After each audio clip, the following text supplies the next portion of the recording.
Thank you for tuning in to the newest episode of the Plain Bible Teaching Podcast. I'm your host, Andy Soker. This episode is being released on June 20th, 2024. And this week we're talking about church mergers. It seems like this is a more common thing that is talked about today, where we hear about two different congregations joining together to become one local church. Why is this becoming more common? And are mergers like this a good idea or a bad idea? We're going to talk about that in our episode today.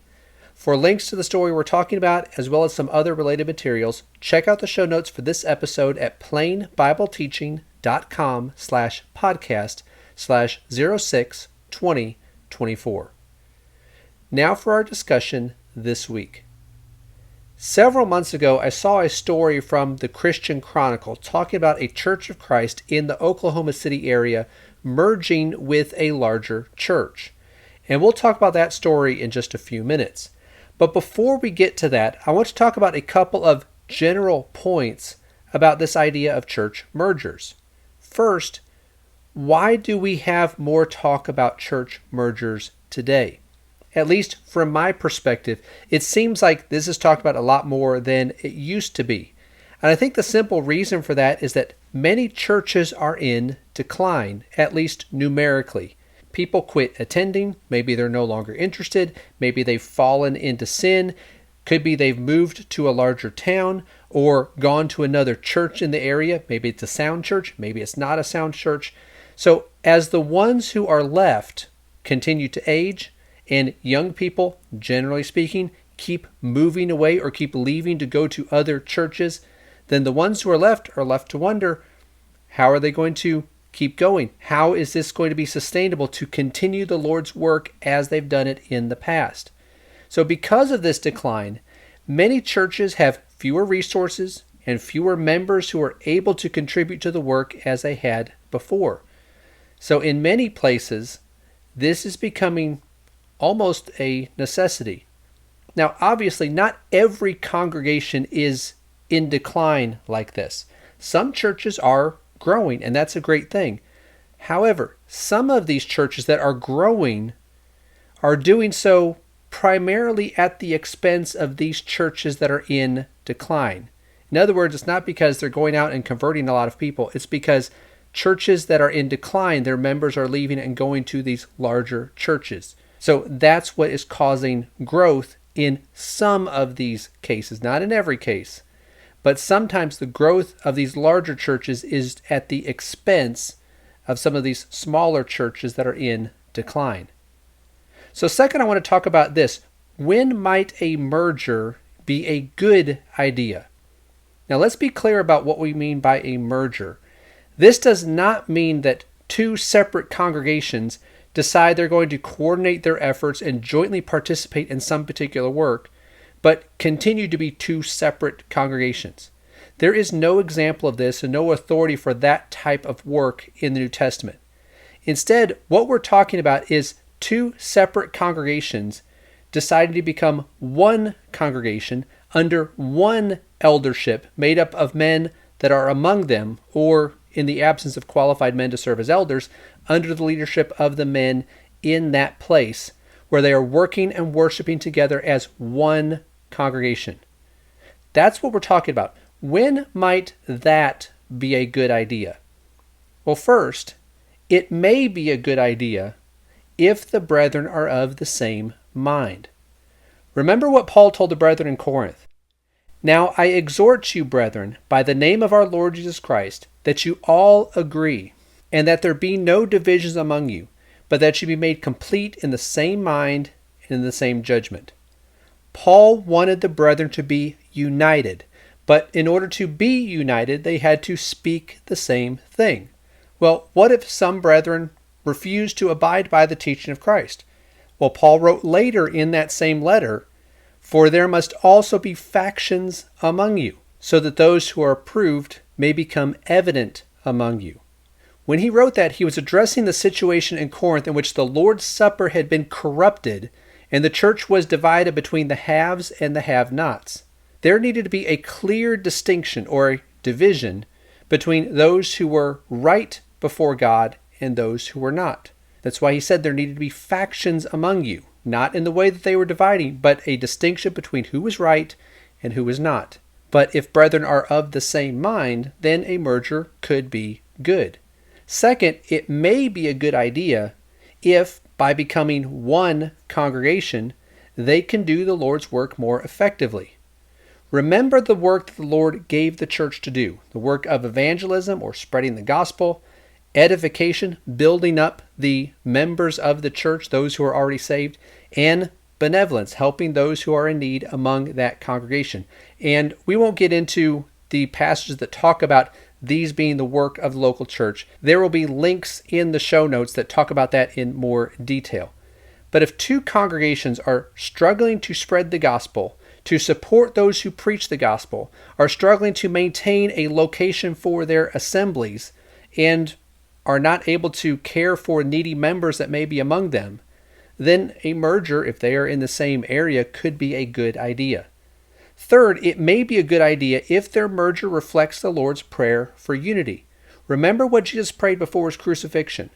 I do not ask on behalf of these alone, but for those also who believe in me through their word, that they may all be one, even as you, Father, are in me and I in you, that they also may be in us, so that the world may believe that you sent me. Jesus desired his people to be one, to be united. Sometimes brethren are divided into separate churches because of petty differences or because of conflicts from a previous generation, and those were never resolved. Sometimes it is good and necessary to have multiple congregations in a particular area, but other times the cause of Christ would be better served if certain congregations merged together and got over their differences. Now, these are some reasons why mergers are becoming more common and why they might be a good idea. But when might a merger be a bad idea?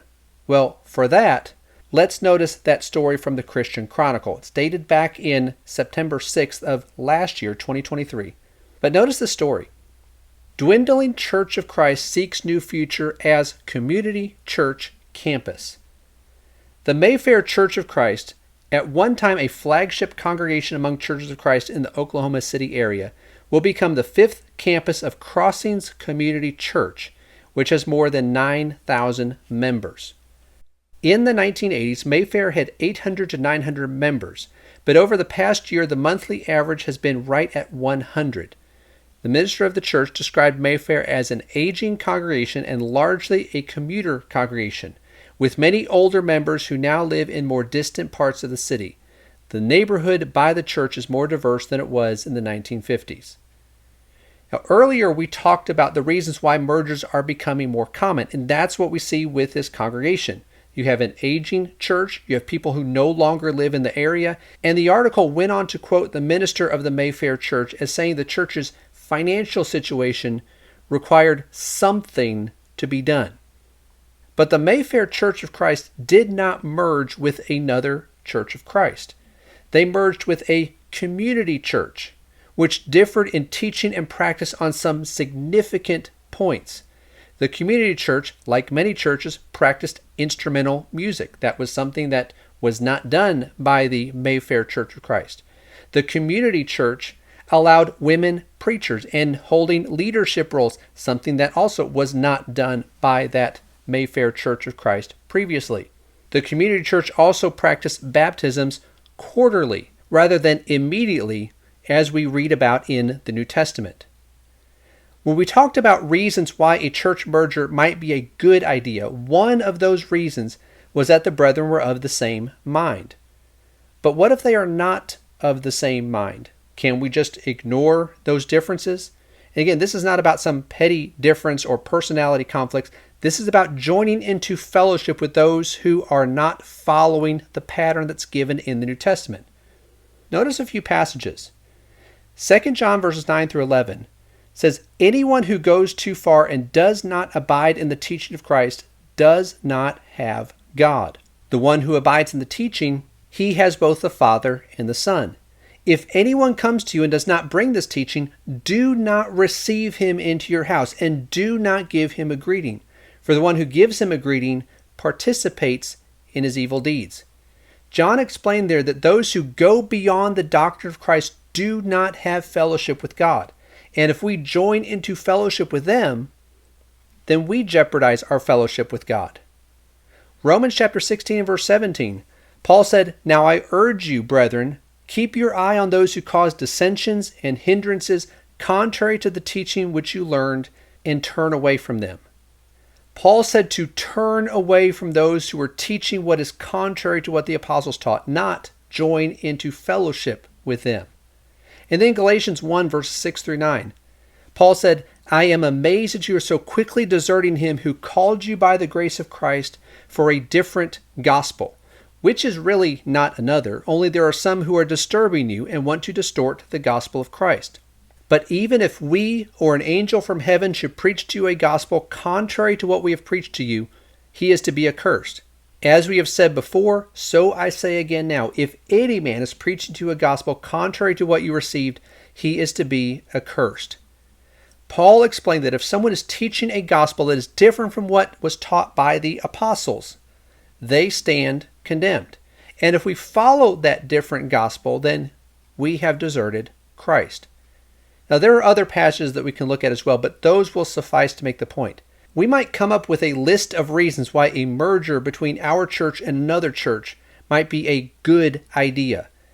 But if it means joining into fellowship with those who have gone beyond the doctrine of Christ, are doing things that are contrary to the teachings of Christ, or who have distorted the message of the gospel, we cannot go along with them if we want to be pleasing to God. So in summary, there may be times when it would be good and helpful for two congregations to become one and carry out the Lord's work together in a particular place. But if we are facing a decline in our congregation, we need to be careful that we are not addressing the problem by compromising the truth. That's all for this week. Thank you for listening to the Plain Bible Teaching Podcast. I hope you found this episode to be helpful.